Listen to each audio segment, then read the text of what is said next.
Assalamualaikum warahmatullahi wabarakatuh. Terima kasih masih menonton channel saya.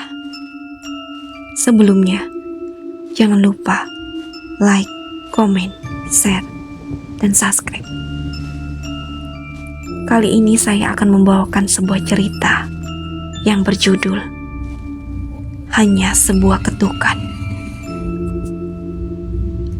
Malam pertama keluarga Angga di kontrakan tua itu seharusnya menjadi malam penuh kehangatan. Setelah lelah seharian memindahkan barang, mereka akhirnya bisa bersantai. Rumah kontrakan yang terletak di pinggir kota memang tampak lusuh, dengan dinding kusam yang catnya terkelupas dan atap yang kadang berderak diterpa angin. Namun dengan harga yang murah dan lokasi yang tenang, Angga, istrinya, Sinta, dan anak mereka yang berusia 5 tahun merasa cukup puas. Setelah makan malam seadanya, mereka duduk di ruang tengah, bercakap-cakap sambil menikmati teh hangat. Angga berusaha membesarkan hati istrinya yang sejak awal merasa tak nyaman dengan suasana rumah ini. Ini cuma soal waktu, sayang. Kalau kita rapikan, tambahkan perabotan baru, pasti lebih nyaman, ujar Angga sambil tersenyum. Sinta hanya mengangguk, namun tatapannya tak lepas dari sudut ruangan, di mana sebuah lemari kayu besar berdiri. Lemari itu sudah ada di sana saat mereka masuk, terlalu berat untuk dipindahkan, dan terlihat tua dengan ukiran-ukiran yang rumit. Ada sesuatu tentang lemari itu yang membuat Sinta bergidik. "Bu, aku takut," ucap Dinda tiba-tiba. Anak itu mendekap bonekanya erat-erat. Sinta mengusap kepala anaknya lembut. "Kenapa takut, sayang? Rumah ini aman kok." "Di kamar tadi ada yang liatin aku, Bu," bisik Dinda. Sinta merasa bulu kuduknya berdiri, tapi ia mencoba tersenyum menenangkan. "Mungkin cuma bayangan, Nak. Kamar kamu kan memang agak gelap." Dinda tak menjawab, hanya memandang ibunya dengan mata besar penuh ketakutan. Setelah meyakinkan Dinda untuk tidur, Sinta dan Angga memutuskan untuk beres-beres sedikit sebelum mereka sendiri beristirahat. Jam menunjukkan pukul 11 malam saat mereka menyadari bahwa sebagian besar barang masih berantakan di ruang tengah. "Kita lanjut besok aja ya. Aku udah lelah," ujar Sinta. Angga mengangguk. "Kamu tidur duluan. Aku mau cek pintu dan jendela. Mau pastikan semuanya terkunci." Sinta naik ke lantai 2, sementara Angga memeriksa rumah. Kontrakan itu memiliki 3 kamar, 2 di lantai atas dan 1 di lantai bawah yang lebih mirip gudang. Lorong menuju kawah terasa lebih dingin dibandingkan bagian lain rumah. Angga menyenterkan ponselnya ke pintu kamar itu. Pintu kayu tua dengan engsel berkarat berderit pelan saat ia mencoba menutupnya lebih rapat. Namun langkahnya terhenti. Ia merasa ada suara samar seperti bisikan dari dalam kamar gelap itu. Angga menajamkan pendengarannya. Hening. Mungkin hanya imajinasinya. Dengan sedikit gemetar, ia menutup pintu itu rapat-rapat dan kembali ke atas. Sekitar pukul 2 pagi, Sinta terbangun. Ia mendengar sesuatu yang membuat jantungnya berdegup lebih cepat. Ketukan pelan di dinding kamar mereka. Tok, tok, tok. Sinta mengguncang tubuh Angga. "Mas, dengar itu." Angga mengerjap, setengah sadar. "Apa? Suara apa?" Sinta menahan nafas. Ketukan itu terdengar lagi. Kali ini lebih keras. Tok, tok, tok. Itu dari mana? Bisik Sinta. Suaranya bergetar. Angga bangkit, menajamkan telinganya. Suara itu tampak berasal dari arah lemari besar di ruang tengah, tepat di bawah kamar mereka. Jangan-jangan ada maling lagi, gumam Angga. Ia mengambil senter dan turun perlahan. Sinta meskipun takut mengikuti dari belakang. Di ruang tengah, suasana terasa lebih mencekam. Angin dingin entah dari mana menyusup ke tulang. Lemari besar itu berdiri diam, namun seolah memancarkan aura yang tak menyenangkan. Angga mendekatinya dengan hati-hati. Mas, jangan dibuka, bisik Sinta dengan nada memohon. Angga mengabaikan. Dengan tangan gemetar, ia meraih pegangan lemari dan menariknya perlahan. Pintu lemari berdiri keras, membuka kegelapan yang kosong di dalamnya. Tidak ada apa-apa. Lihat, cuma lemari biasa, kata Angga, berusaha terdengar yakin. Namun saat ia menutup pintunya, sesuatu terjadi. Ketukan itu terdengar lagi. Kali ini dari arah lain, lantai bawah. Angga dan Sinta saling pandang. Suara itu seperti memanggil mereka ke kamar gelap di lantai bawah. Mas, jangan. Sinta menggah, tapi ia sudah melangkah menuju tangga. Lorong menuju kamar bawah kini terasa lebih menyeramkan. Angga menyorotkan senternya ke pintu kamar, yang kini tampak sedikit terbuka, meskipun sebelumnya ia yakin sudah menutupnya. Ia mendorong pintu perlahan. Ruangan itu kosong, namun bau lembab yang pekat menyergap hidung mereka. Di sudut ruangan, sebuah cermin besar berdiri. Permukaan kacanya buram, dipenuhi dengan debu. Tapi Angga bisa melihat bayangan dirinya yang samar. Mungkin cuma tikus, gumam Angga, meskipun ia sendiri tak yakin. Namun tepat saat ia berbalik, Sinta berteriak. Angga kembali menatap cermin itu. Bayangannya masih ada di sana, tapi ada sesuatu yang lain. Sosok hitam berdiri di belakangnya, tinggi dan kurus, dengan wajah yang samar-samar seperti tersenyum. Angga berbalik cepat, tapi tidak ada apa-apa di belakangnya. Namun ketika ia menoleh lagi ke cermin, sosok itu semakin dekat. Kali ini, mata hitamnya menatap lurus ke arah Angga, dan mulutnya bergerak, seolah mengatakan sesuatu. Tinggalkan. Bisikan itu terdengar, meskipun tak ada yang bergerak di ruangan itu. Sinta menarik lengan Angga, memaksanya keluar dari kamar itu. Mereka berlari ke atas, menutup pintu kamar mereka, dan mendekap Dinda yang masih tidur. Jam dinding tua di ruangan tengah menunjukkan pukul 2:10. Rumah kontrakan itu benar-benar sunyi. Hanya sesekali terdengar suara jangkrik dari luar. Angga terjaga dengan perasaan tak nyaman. Ada sesuatu yang mengusik tidurnya, meski ia tak yakin apa itu. Sinta, istrinya, tertidur di sebelahnya, memeluk tubuh Dinda yang meringkuk seperti bola kecil di tengah kasur. Napas Dinda terdengar teratur, namun wajahnya sedikit pucat, seperti sedang bermimpi buruk. Angga mengusap wajahnya dan berusaha kembali tidur. Tapi suara itu datang lagi. Tok, tok, tok.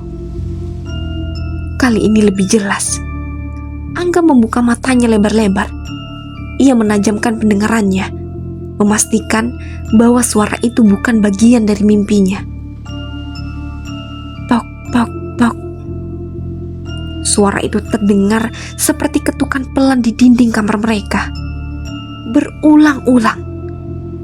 Ia menoleh ke arah Sinta. Istrinya tampak juga mendengar. Matanya terbuka, menatap ke arah dinding dengan wajah tegang. "Kamu dengar itu?" bisik Angga. Suaranya hampir tak terdengar. Sinta mengangguk perlahan. "Suara apa itu, Mas?" Angga menghela nafas, mencoba menenangkan diri. "Mungkin cuma suara kayu. Rumah tua begini wajar kalau berderak." Namun ketukan itu kembali terdengar. Kali ini dari arah yang berbeda. Lemari kayu besar di sudut kamar. Angga menoleh tajam ke arah lemari. Dia menatapnya lama, mencoba meyakinkan dirinya bahwa itu hanyalah perasaan. "Mas, jangan dibuka," bisik Sinta. Suaranya penuh ketakutan. Namun Angga tidak bisa hanya diam diri. Ia bangkit, meski tubuhnya terasa berat, seperti ada sesuatu yang menahannya. Dengan langkah perlahan, ia mendekati lemari. Tangannya gemetar saat meraih gagang pintu. Jantungnya berdegup kencang. Ketika pintu lemari terbuka, hanya pakaian mereka yang terlihat tergantung di dalam. Tak ada yang aneh. Ia menghela nafas lega. Tapi itu tak bertahan lama. Dinda tiba-tiba terbangun dan menjerit keras. Dinda menunjuk ke sudut kamar yang gelap. Matanya penuh ketakutan. Angga menoleh cepat, tapi tak ada apa-apa di sana. Sinta segera memeluk anaknya, mencoba menenangkannya. Udah sayang, gak ada apa-apa nak, gak ada apa-apa kok." Namun Dinda terus menunjuk dengan tangan gemetar. "Dia berdiri di sana tadi, Bu. Dia senyum. Matanya besar banget, Bu." Angga merasakan tengkuknya meremang. Ia memandang sudut itu lama, berusaha menangkap apa yang dilihat Dinda. Tapi hanya kegelapan yang ada di sana. "Mungkin dia mimpi buruk," ujar Angga, meskipun ia sendiri tak yakin. Namun sebelum mereka sempat menenangkan diri, lampu kamar tiba-tiba padam. Gelap gulita menyelimuti ruangan. Sinta menjerit kecil sambil memeluk Dinda lebih erat. "Mas, kenapa lampunya mati?" bisik Sinta panik. "Tenang, aku cek dulu," ujar Angga. Ia meraba-raba mencari senter di meja samping kasur. Setelah menemukannya, ia menyalakannya dan menuju ke arah pintu. Ruangan tengah terasa lebih dingin daripada sebelumnya. Angga menyorotkan senter ke sekeliling, memastikan tak ada yang aneh. Suara ketukan tadi sudah hilang, tapi ada yang lain. Suara langkah kaki, pelan namun jelas, terdengar dari arah dapur. "Siapa di sana?" seru Angga. Tak ada jawaban. Ia menguatkan hatinya dan melangkah menuju dapur. Ketika sampai di sana, ia melihat pintu belakang sedikit terbuka. Angin malam yang dingin menyelinap masuk, membuat bulu kuduknya berdiri. Angga mendekat dan menutup pintu itu rapat-rapat. Tapi saat ia berbalik, ia mendengar suara lain. Kali ini seperti bisikan, lirih dan tak jelas, tapi terasa sangat dekat. "Pergi." Angga membeku. "Siapa itu?" Suaranya terdengar lebih keras dari yang ia maksudkan. Namun tetap tak ada jawaban. Saat ia kembali ke tangga untuk naik ke kamar, langkahnya terhenti. Ada sesuatu di lantai, bekas kaki kecil, basah, berlumuran tanah, memanjang dari pintu belakang hingga ke tangga. Jejak itu terlalu kecil untuk miliknya, Dinda? Gumamnya. Tapi Dinda tadi ada di kamar bersama Sinta. Ia merasakan jantungnya berdetak semakin cepat. Ia mengikuti jejak itu dengan senter. Langkahnya semakin berat. Jejak itu berakhir di depan lemari besar di ruang tengah. Lemari tua yang sudah ada sejak mereka pindah. Pintu lemari itu kini sedikit terbuka. Meski ia yakin sebelumnya tertutup rapat. "Mas," suara Sinta terdengar dari atas, membuat Angga tersentak. "Iya, tunggu di atas," serunya. Ia ingin terdengar tegas, tapi suaranya bergetar. Angga kembali mendekati lemari itu. Ia menarik nafas dalam-dalam sebelum membukanya lagi. Kali ini, sesuatu berubah. Bagian dalam lemari itu kosong. Tak ada gantungan baju mereka. Yang ada hanya ruang gelap yang terasa lebih besar dari yang seharusnya. Seolah-olah lemari itu adalah pintu menuju tempat lain. Dan di dalam kegelapan itu, ia melihat sesuatu. Sepasang mata merah menyala, menatap lurus ke arahnya. Angga menutup pintu lemari dengan keras dan berlari kembali ke atas. Di kamar, Sinta sudah menunggu dengan wajah penuh ketakutan. Dinda kembali tertidur, tapi wajahnya pucat seperti tak bernyawa. "Mas, ada apa? Kamu lihat sesuatu?" Angga menggeleng, meskipun tubuhnya gemetar hebat. Ia tak ingin membuat Sinta semakin panik.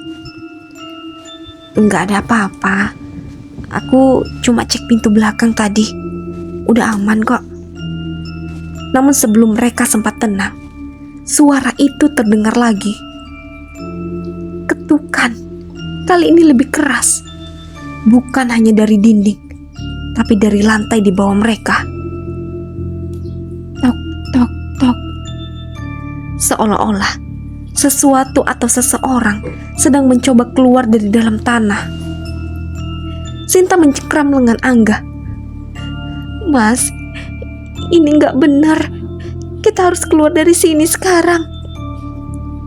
Angga mengangguk. Ia tak peduli barang-barang mereka. Mereka hanya perlu pergi. Saat ia hendak mengangkat Dinda, anak itu tiba-tiba membuka matanya. Tapi itu bukan mata Dinda.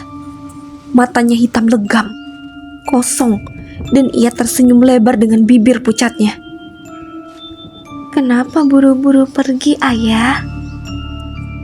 Suara Dinda terdengar aneh, seperti bercampur dengan suara orang dewasa. Sinta menjerit histeris. Angga mundur beberapa langkah, tak percaya dengan apa yang ia lihat. "Dinda," panggil Angga. Suaranya pecah. Namun anak itu hanya tertawa kecil. "Dia sudah pergi. Tinggal aku di sini." Lampu kamar yang sebelumnya padam tiba-tiba menyala sendiri. Tapi hanya sebentar sebelum kembali padam, meninggalkan mereka dalam kegelapan yang total. Dalam gelap, suara langkah kaki terdengar lagi, mendekat, semakin dekat. Lalu suara ketukan keras di pintu kamar membuat mereka membeku. Angga menahan nafas, mencoba mengabaikan kegelapan yang seolah hidup di sekitarnya. Suara ketukan dari luar pintu kamar semakin keras, mengiringi langkah-langkah berat yang terdengar di koridor. Tubuhnya kaku, tapi ia tahu satu hal. Apapun itu, mereka harus keluar dari rumah ini, sekarang juga. "Mas, aku takut," bisik Sinta. Suaranya gemetar. Pelukannya pada Dinda semakin erat. Angga mendekat ke jendela kamar, mencoba membuka kuncinya. Tapi entah kenapa, jendela itu seolah macet. Berkali-kali ia mencoba, tapi tetap tak bergerak. Keringat dingin mulai mengalir di pelipisnya. "Mas, cepat Mas," Sinta mendesak. ketukan di pintu kini berubah menjadi dentuman keras, seperti seseorang mencoba mendobrak masuk. Angga berbalik, melihat Dinda yang masih tertidur lelap, meskipun suara di sekitar mereka semakin memekakan telinga. Itu aneh, terlalu aneh. Bagaimana bisa Dinda tetap tidak terbangun? Tanpa pikir panjang, ia mendekati Sinta dan anaknya. Kita keluar lewat pintu depan, gak ada pilihan lain. Tapi, cepat Sin, Angga memotong. Ia meraih Dinda dari pelukan istrinya. Anak itu terasa dingin, terlalu dingin, seperti boneka porselen. Angga berusaha mengabaikan rasa takutnya dan melangkah menuju pintu kamar. Dentuman berhenti. Keheningan yang tiba-tiba justru lebih menyeramkan. Namun ia tidak membiarkan itu menghentikannya. Dengan tangan gemetar, ia memutar gagang pintu dan membukanya perlahan. Lorong itu gelap, hanya diterangi oleh cahaya senter yang Angga bawa. Udara terasa lembab, hampir berbau busuk. Angga melangkah hati-hati, mendekap Dinda di dadanya, sementara Sinta mengikuti di belakang, memegang erat ujung kaos Angga. Mas, kayaknya ada yang ngikutin deh, bisik Sinta. Suaranya terdengar hampir tak lebih dari nafas. Angga menoleh cepat, menyorotkan senter ke belakang mereka. Tidak ada apa-apa. Gak ada, Sin. Jangan lihat ke belakang lagi. Namun saat mereka sampai di tangga, sesuatu yang tak masuk akal terjadi. Tangga yang sebelumnya hanya 6 anak tangga kini terlihat memanjang, terasa seperti lorong yang tak ada ujungnya. Angga berhenti, merasa seluruh tubuhnya membeku. Mas, kenapa? Tanya Sinta. Suaranya panik. Tangga ini kayaknya beda, gumam Angga, mencoba memahami apa yang ia lihat. Sinta membunyikan wajahnya di punggung Angga. Jangan-jangan kita gak bisa keluar, Mas. Kita bisa, ujar Angga, mencoba meyakinkan dirinya sendiri. Ia menguatkan tekad dan mulai melangkah. Namun setiap kali ia turun, anak tangga seolah terus bertambah. Napasnya semakin berat, udara semakin dingin menusuk tulang. Mas, aku gak kuat, Mas. Aku takut, Mas, ujar Sinta. Bertahan, Sin, jawab Angga, meski ia sendiri mulai merasakan kelelahan. Tubuh Dinda yang tak bergerak di pelukannya semakin menambah beban. Tiba-tiba, suara tawa pelan terdengar dari bawah. Suara itu terdengar seperti seorang wanita, tapi ada nada serak di dalamnya, seperti seseorang yang tenggorokannya rusak. Sinta mencengkram lengan Angga erat-erat.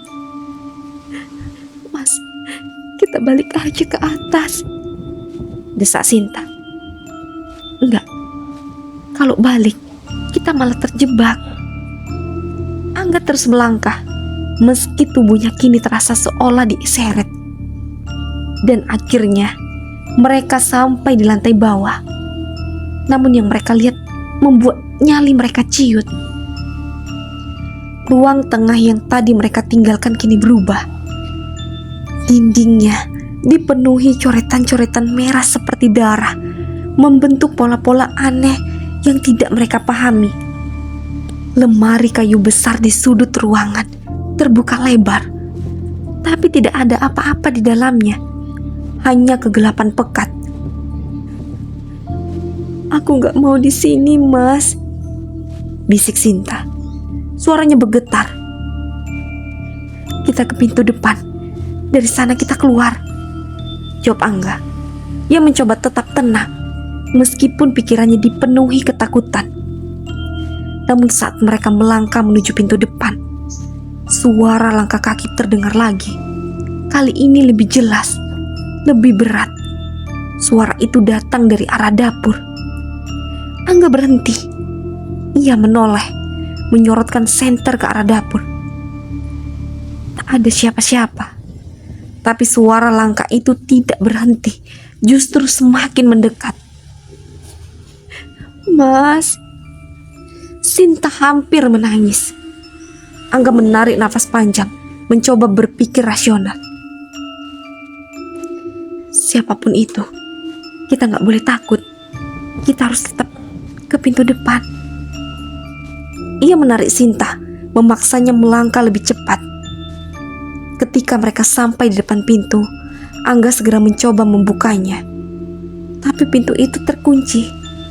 Padahal ia yakin sudah membukanya tadi malam. Kenapa gak bisa dibuka? Sinta pun mulai menangis. Angga meraba sakunya, mencari kunci pintu. Namun saat ia menemukan kuncinya dan mencoba memasukkannya ke lubang, kunci itu patah. Angga terdiam, mencoba menahan emosi yang hampir meledak. Mas, kita terjebak, Mas, kata Sinta. Nadanya hampir putus asa. Enggak, kita bisa keluar. Kita bisa. Angga berhenti bicara saat melihat sesuatu. Refleksi dirinya di kaca pintu. Tak ada yang salah. Refleksi itu tidak bergerak seperti dirinya. Refleksi itu hanya menatapnya dengan senyum lebar yang tak wajar. Angga mundur selangkah. Tubuhnya gemetar. Refleksi itu kemudian mengangkat tangan, padahal Angga tidak melakukannya. Mas, apa yang kamu lihat? Sinta menatapnya dengan wajah penuh ketakutan. Tutup mata kamu, jawab Angga tanpa menoleh. Tapi sebelum Sinta sempat melakukannya, suara langkah kaki dari arah dapur berhenti. Kini suara ketukan terdengar lagi. Kali ini dari lemari besar di ruang tengah. Tok, tok, tok. Angga menoleh ke arah lemari itu.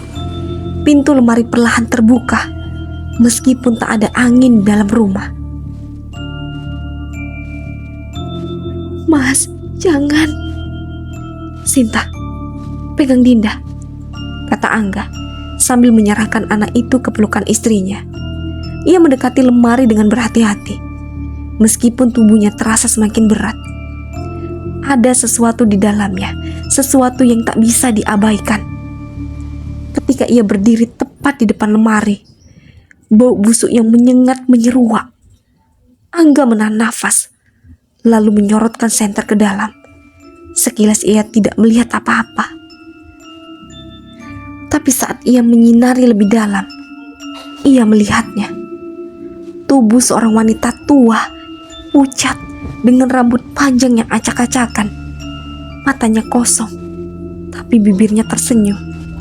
Tubuh itu menggantung di dalam lemari, diikat dengan tali yang sudah lapuk. Angga terpaku.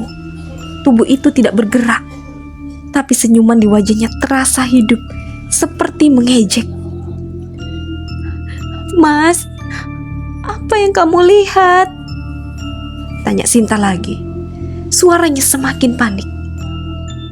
Angga menutup pintu lemari dengan cepat, lalu berlari kembali ke arah Sinta. Kita ke lantai atas lagi, cepat. Namun saat mereka kembali menaiki tangga, keadaan semakin aneh. Tangga itu kini terasa lebih sempit. Dinding-dinding sekitarnya seperti bergerak, mendekat, membuat mereka sulit bernapas. Mas, aku gak kuat lagi. Sinta mulai terisak. Kita harus ke kamar. Itu tempat paling aman. Angga menarik Sinta, memaksanya terus melangkah. Namun ketika mereka sampai di lantai atas, kamar mereka tidak lagi terlihat seperti sebelumnya. Dindingnya dipenuhi cermin-cermin kecil, dan di setiap cermin itu mereka bisa melihat refleksi mereka. Tapi seperti di kaca pintu sebelumnya, refleksi itu tidak bergerak seperti mereka. Angga menatap refleksi dirinya. Refleksi itu tersenyum, lalu mengulurkan tangan, seolah ingin keluar dari kaca. Mas, ini bukan kamar kita, bisik Sinta. Kita nggak punya pilihan lain, jawab Angga. Mereka akhirnya masuk ke kamar. Angga segera mengunci pintu. Suara langkah kaki dan ketukan kini terdengar dari mana-mana. Tapi mereka tidak peduli. Mereka hanya ingin bertahan hingga pagi. Namun tiba-tiba Dinda terbangun. Ia membuka matanya, lalu menatap Angga dengan cinta dengan tatapan kosong. Ayah, kita nggak akan pernah keluar dari sini. Angga menatap Dinda dengan mata penuh ketakutan. Kalimat yang keluar dari mulut anaknya terasa bukan seperti Dinda. Tapi ia berusaha tetap berpikir rasional. Mungkin ini hanya berpengaruh dari ketakutan atau kelelahan mereka. Dinda, nak, kamu kenapa ngomong seperti itu? Angga mendekat, mencoba memeriksa kondisi anaknya. Namun Dinda tidak menjawab. Matanya menatap lurus ke arah lemari di sudut kamar. Angga mengikuti arah pandangannya. Lemari itu kini tertutup. Tapi ada sesuatu yang membuat udara di ruangan semakin menyesakkan. Mas, ini gak normal. Kita harus keluar dari sini sekarang, desak Sinta yang memeluk Dinda erat. Sin, aku akan coba cari bantuan. Kunci pintu ini, jangan buka sampai aku kembali, ujar Angga. Mas, jangan tinggalin kita. Suara Sinta terdengar putus asa. Namun Angga tahu mereka tidak punya pilihan lain. Pintu depan terkunci. Tangga seperti berubah menjadi lorong yang tak ada ujungnya. Dan suara-suara aneh terus mengikuti mereka. Ia harus mencari cara untuk memutus semua ini. Dengan berat hati, ia meninggalkan kamar. Lorong rumah terasa lebih gelap dibanding sebelumnya. Angga menyorotkan senter ke dinding, mencoba mencari sesuatu yang bisa memberinya petunjuk. Ia berjalan menuju ruang tengah, di mana lemari besar itu berada. Ia yakin lemari itu adalah sumber dari semua keganjilan di rumah ini. Ketika ia sampai di ruang tengah, ia memperhatikan bahwa lemari itu kini tidak lagi tertutup rapat. Pintu kayunya sedikit terbuka, seolah-olah mengundangnya untuk berdekat. Bau busuk yang menyengat kembali tercium, membuat perut Angga mual. Ia mendekati lemari itu perlahan. Tangannya gemetar saat ia membuka pintunya. Di dalam, ia kembali melihat bayangan wanita tua yang tergantung. Tapi kali ini, bayangan itu mulai bergerak. Tidak seperti manusia, melainkan seperti rekaman yang diputar dengan kecepatan lambat. Angga segera menutup pintu lemari dengan keras. Ia merasa ada sesuatu yang harus ia lakukan untuk menghentikan semua ini. Pikirannya tiba-tiba teringat sesuatu. Sebuah kotak kecil yang ia temukan di atas lemari saat mereka pertama kali pindah.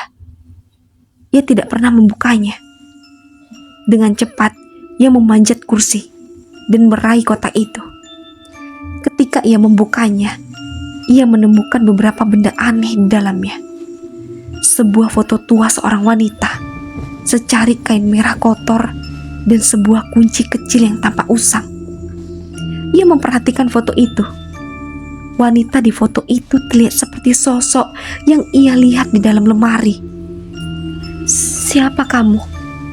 Gumam Angga, meski ia tahu tak ada jawaban. Ia menoleh ke arah lemari, lalu ke kunci kecil itu. Sebuah ide terlintas di benaknya. Ia memegang kunci itu erat-erat, lalu mendekati lemari sekali lagi. Dengan tangan gemetar, ia memasukkan kunci itu ke dalam lubang kecil di bagian bawah lemari yang sebelumnya tidak ia perhatikan. Suara mekanisme kecil terdengar. Pintu lemari tiba-tiba terbuka lebar. Namun kali ini, tidak ada sosok wanita di dalamnya.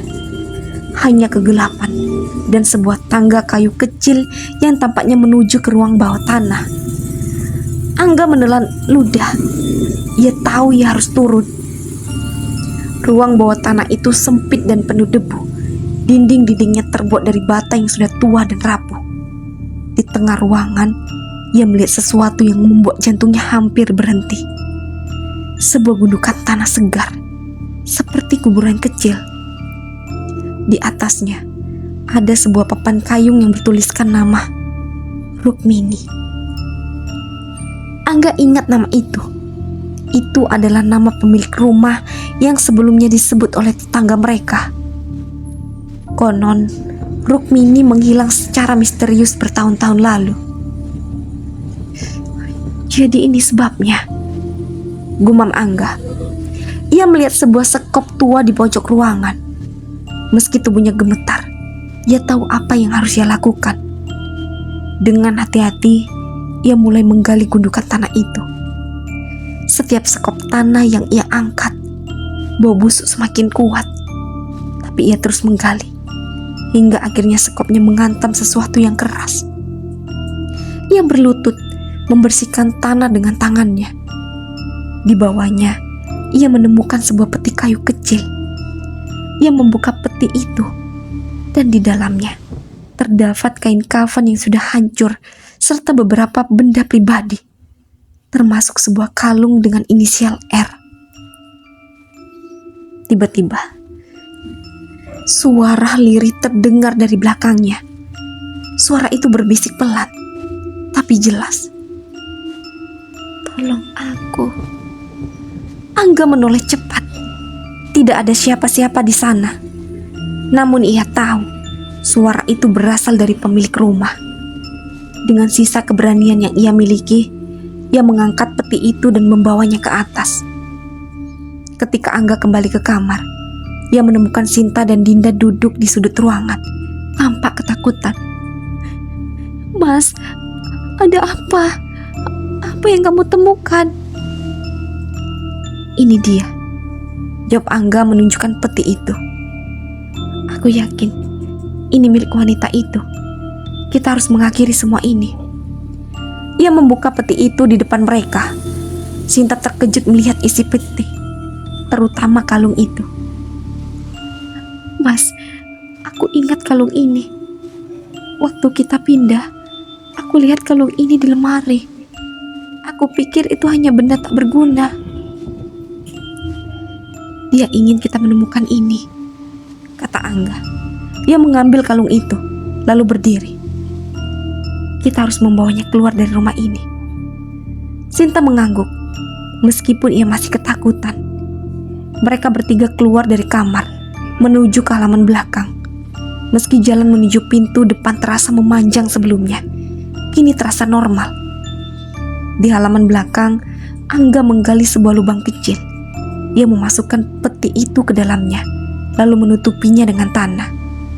Setelah selesai, ia berlutut, menundukkan kepala. Maafkan kami. Kami tidak bermaksud mengganggu. Kami hanya ingin hidup tenang. Angin tiba-tiba bertiup pelan, membawa bau busuk itu pergi. Udara terasa lebih ringan. Rumah yang tadi terasa begitu berat, kini kembali sunyi.